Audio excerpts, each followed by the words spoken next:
making our own histogram is one way that we could try to figure out how to do this. Now, I'm not going to show you all a photo and say, okay, let's build a histogram from this, because that would be terrible. We'd have to take every pixel, calculate the luminance at every pixel, and then build the histogram from there. But I still am kind of mean, so let's try to figure out what the histogram of this would be. And so if we're just talking about this conceptually, and rather than each of you pulling out a piece of paper, because we're not that elementary school here. So if we have this image in Photoshop and we wanted to know what that histogram would look like, how would we do this?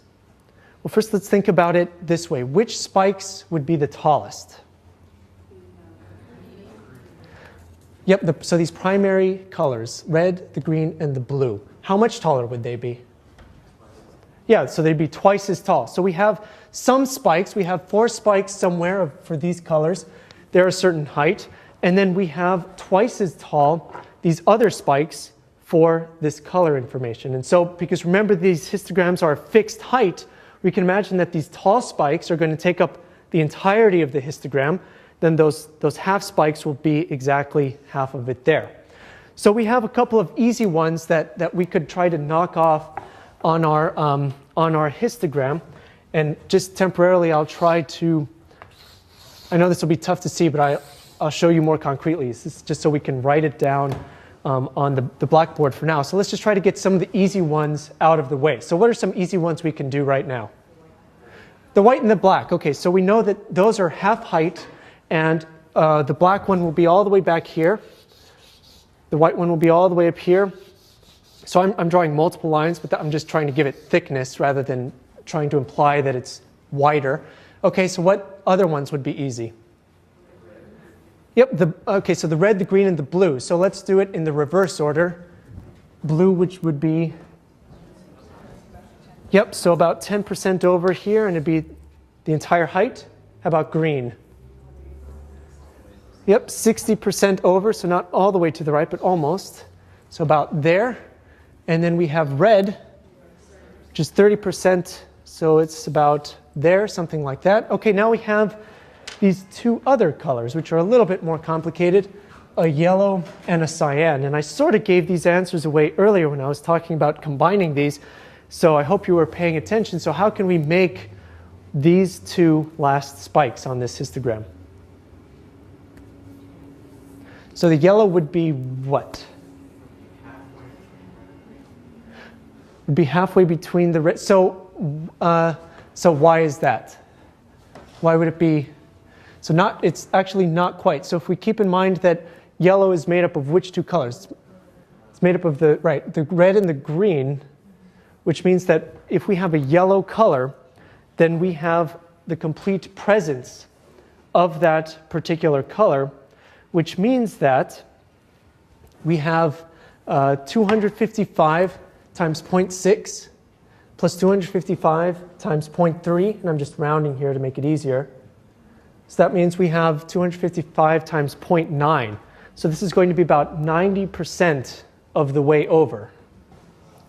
Okay, so we have another half spike that's about here. So this yellow one is brighter. It's brighter to us, but it is also brighter in the luminance calculation than any of these primary colors. That's what this should be telling you. Okay, so how about this cyan one? Which one is that? Yeah, blue and green.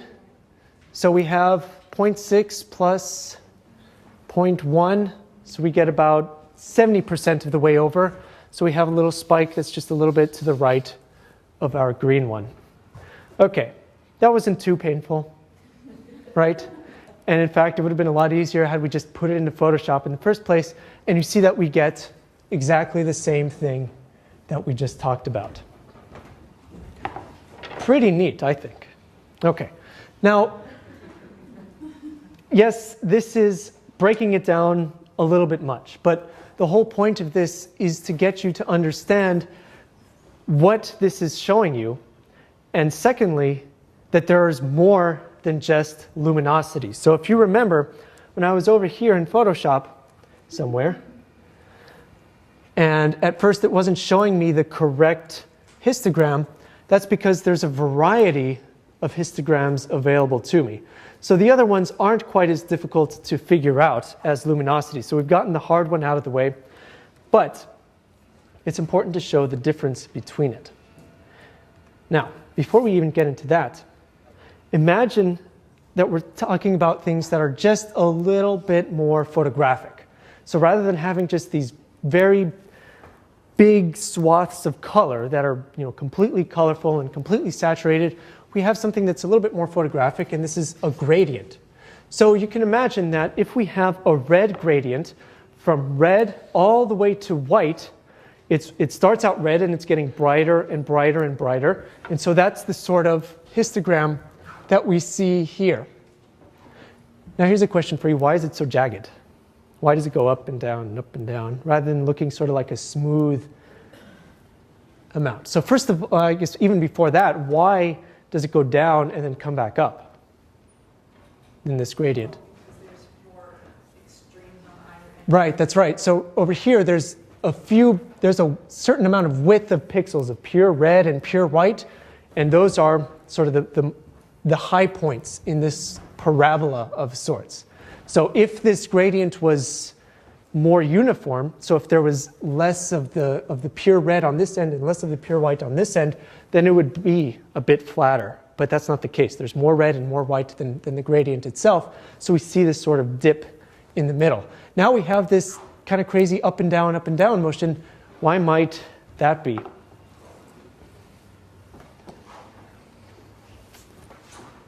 Any ideas? Okay, well, it is because and you can imagine that this is a gradient, but as it's being transformed, as it's increasing the amount of white, so as it's getting more and more white, there's more of some pixels than other. It can't be perfectly even unless it were exactly the width of let's see, it would have to be something like 65,000 pixels wide or something like that, and it would have to be exactly one value separated between each before you would get a very, very nice curved histogram. It's just the difference in the amount of values that you see. And in fact, Photoshop does a pretty bad job of smoothing out those histograms for us, and we see these sort of jagged histograms in Photoshop a lot more than we would in, say, our cameras, which try to smoothen them out a little bit to make it a little bit more legible, versus this, which I think is going for accuracy. Okay, now you can imagine that, I did mention that we have several different types of histograms, more than just luminosity. So hopefully this histogram makes sense to you. But what if we had a histogram that was just showing us the red color, only red? What would that look like? So it's a trick question. It would be more sort of centered on this, or on the 30% left hand edge. Okay, so let me break this down a little bit more. Remember that a histogram goes from 0, the value of 0, all the way to 255. So if we had a histogram measuring red, then we're measuring the frequency of red pixels that are 0 to 255. So what could it look like? This is going to blow your mind. There's no angles, it is just a line.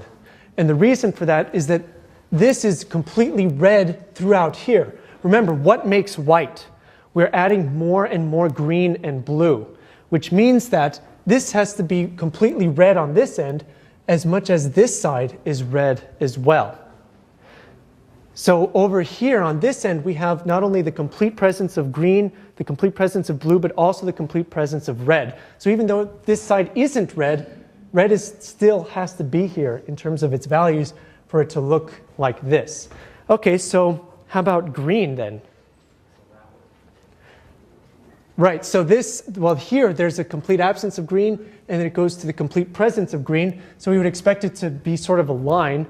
And remember that since we have this sort of buffer on either end where there's a little bit more red and a little bit more white on each end, we have this sort of curved down appearance.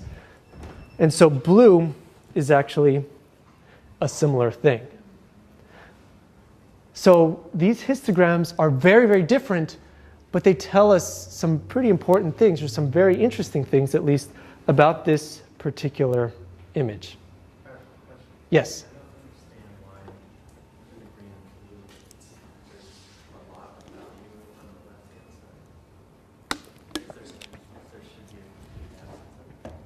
So I'm not quite sure I understand the question. You're not sure why there's so much green on either end? Yeah, if the green and blue luminancy histograms are applied to that red gradient. Up here? At the luminance histogram? Oh. So the red gradient. Yes. And the green and blue are also measuring the amount of green and blue in that red gradient. Right. I don't understand how there's a lot of green and blue value on the left. Okay, so the color in this histogram is misleading. So keep in mind that at this far end, this means that there's a value of 0, which means that there's no green.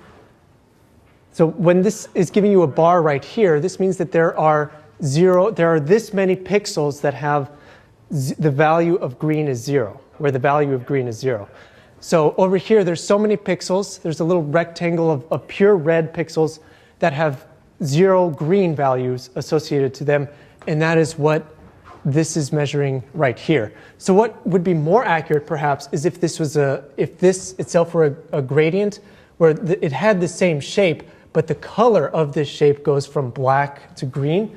That might make a little bit more sense, but but it only makes sense at first, only because once we know that that is how this is measuring those values, then it can become a little bit hairier if we have a differently shaped histogram. So it's better if we have a uniform color, at least for this particular histogram. Okay. Oh, yes. Following on that, if on the left side, of course, not the far left, but maybe 10% over, there's some green value, some blue value. How come there's no blue? Oh, so here, so in this left portion, there's some red, there's some green, and there's some blue, but there's no luminance. So remember, the luminance is showing us the apparent brightness of the image. And that is what that luminance calculation was all about. So there can be some values where there are no green pixels and no blue pixels, but because there are red pixels here everywhere throughout the image, this entire image has a certain amount of brightness to our eyes. And that is what the luminance is showing us. So if this was a black to white gradient, then the luminance would extend all the way, and so would each of these color values, just because in that case, at the black end, there's a complete absence of all of these colors, and at the right end, there's a complete presence of all of these colors. Now, it's conceptually difficult, and that is what this slide is trying to show us, is the difference between the luminance histogram and these other histograms that exist, is that there can be pixels where there's no blue and no green, and we can have this sort of unintuitive gap in the luminance histogram. It's just important to realize that the luminance is only showing us the apparent brightness. That's all the difference is. It's not some summation of the other values that exist in the red, in the green, and the blue. It's actually showing us the apparent brightness of that image. And so this can actually be detrimental, as we'll see in the second half, when we are trying to use the histogram to try to figure out if we've not only overexposed something, but more importantly, if we've just overexposed one particular color channel. So with that, let's take a 5-minute break, and when we come back, we'll talk more about the fascinating world of histograms. Okay, welcome back, everybody. So before we dive right back into histograms, just wanted to give out a quick reminder that the third assignment is coming out. It seems crazy that we're already halfway through the semester in terms of assignments.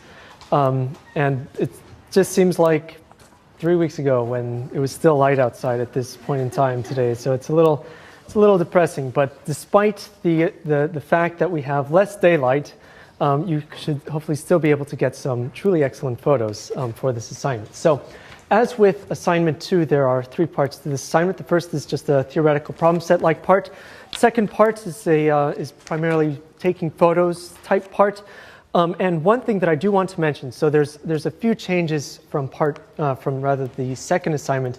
Some of the types of photos that you'll be taking is slightly different, but also you'll notice that the technical requirements, though, while largely the same in terms of keeping your photos unmodified and making sure that you submit them in JPEG formats and you don't modify them, said that twice, so on and so forth, just making sure that it's really understood.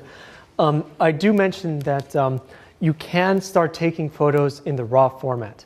And the reason for this is that you will probably want to start building your library of RAW photographs, because that way you might be able to start using them maybe for your final project. You could potentially use them for some of the questions that are coming in the 4th assignment. But it's still important that you realize that even if you do take photos in the RAW format, you don't have to, first of all. You can continue taking photos in the JPEG, and in fact, you must submit them to Flickr in the JPEG format. And the reason for that is that Flickr only takes JPEG photos. So if you do decide to take photos in the RAW format on your camera, I recommend the setting. Some cameras have a RAW plus JPEG option where it will take the same photograph and save it in both formats at the same time. Then that way you can just sort of file away the RAW format file, and you can upload the JPEG to Flickr. If you do decide to take photos in RAW and your camera only supports the RAW format, you'll need to process them into JPEG formats. You can either use the software that came with your camera or Photoshop. Just keep in mind to use the default options when you process it and submit it. You don't want to do too much of changing of that photo in software. Then, of course, the third part of the assignment is it's the similar thing as with last time, where if you're having a problem with one of the images, upload it to Flickr, and everyone else in this room will help you with that. And of course, I don't want you to feel like we're trying to force you to use the Flickr discussion board. That's not what this is about at all. What it's about is getting feedback on your photos and thinking critically about other people's photos. So this is one of the relatively few aspects, as you can tell from this lecture. It's somewhat technical, this material. And this is one of the few ways that we get to discuss each other's photos, maybe step outside of that technical aspect a little bit and talk a little bit about the artistic side of it. And in fact, if you read the somewhat appropriate cartoon on the front, it's very much similar to that, where it's from this web comic that, especially initially, was really quite funny, called What the Duck, and it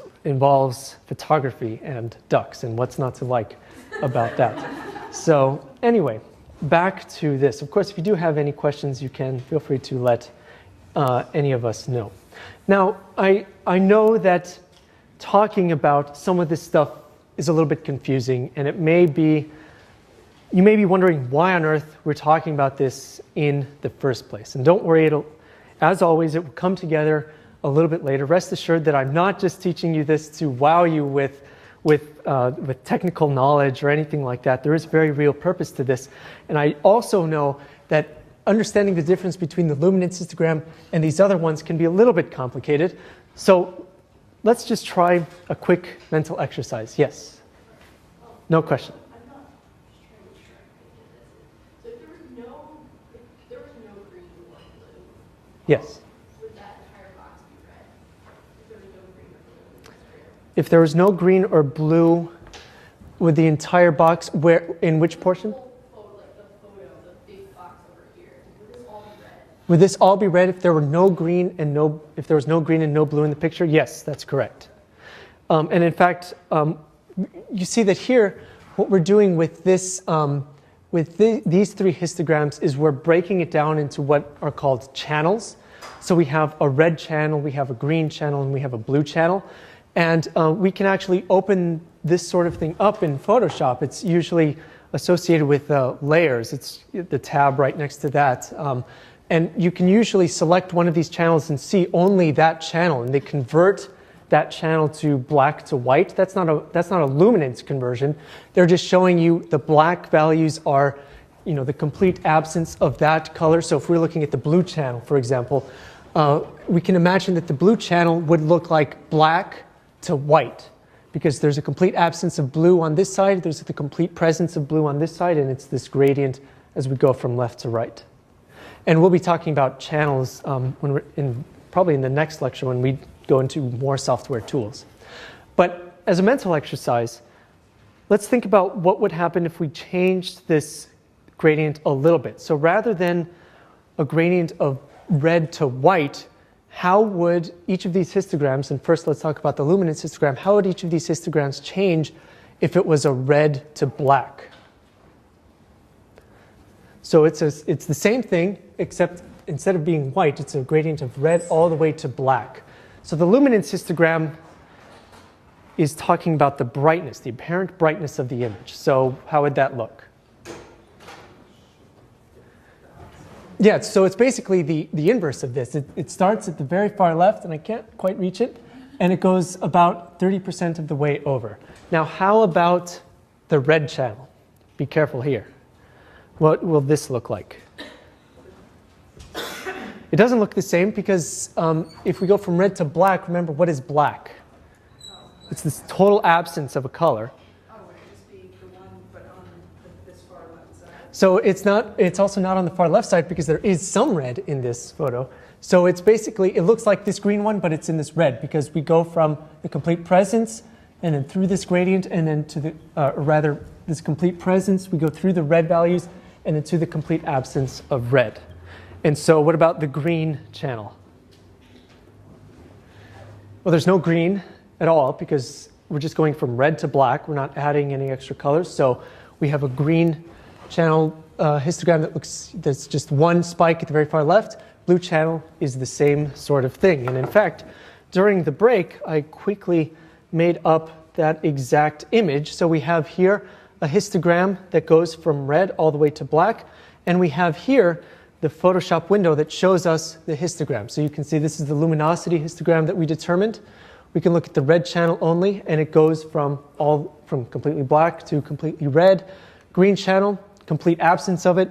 Blue channel, complete absence of it. Now you'll notice that there's a couple other histograms that exist here as well.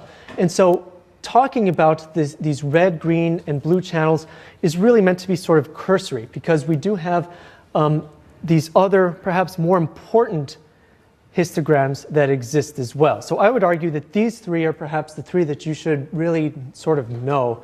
You might use those red, those green, and the blue ones, but it's going to be pretty rare. And in fact, the majority of the time you'll be using the luminance histogram and possibly the RGB. Now, sometimes your camera will allow you to choose other histograms, and that really is up to your camera. And one of the questions, in fact, on the assignment is to figure out if your camera doesn't give you the option to figure out which histogram it is. One of the things you'll be tasked to do is to figure out which of these three types of histograms it might be. And in fact, I'll tell you right now that an easy way to tell with colors is that if you see a whole mess of colors like this, then it's probably a colors histogram. But if it's just this sort of black and white version, it's RGB. Now, one of the things that I want you to notice about this colors histogram is that it really is just sort of this combination of these three individual colors channels. So it's superimposing one on top of the other and actually adding those two. So it's actually adding the colors together and showing you this colors one. So it looks confusing because it's this cyan, and so you have to sort of know that that cyan is this combination of green and blue, and so it gets to be a little bit confusing, I think. So colors, it's pretty useful, I think, only when you have photographs. Then you'll actually see different humps. For example, you see like a red hump here and a blue hump there, for example. Then you'll be able to know where the majority of the colors are that exist in your photograph. And the RGB one is more like an average of those three. So we have the red, the green, and the blue channels, and it's combining them and averaging them in some way. Oops, forgot the blue one. And it's putting them into this black and white version that we're calling this RGB histogram. So what's important to realize is that for this same photo, the same image, we have essentially two completely different histograms. We have a luminance histogram where there's this big gaping hole about 30% of the way in. Then we have an RGB histogram that actually spans the entire width of the histogram itself. So this implies that there's some actual sort of difference, useful difference between these two types of histograms. And indeed there is.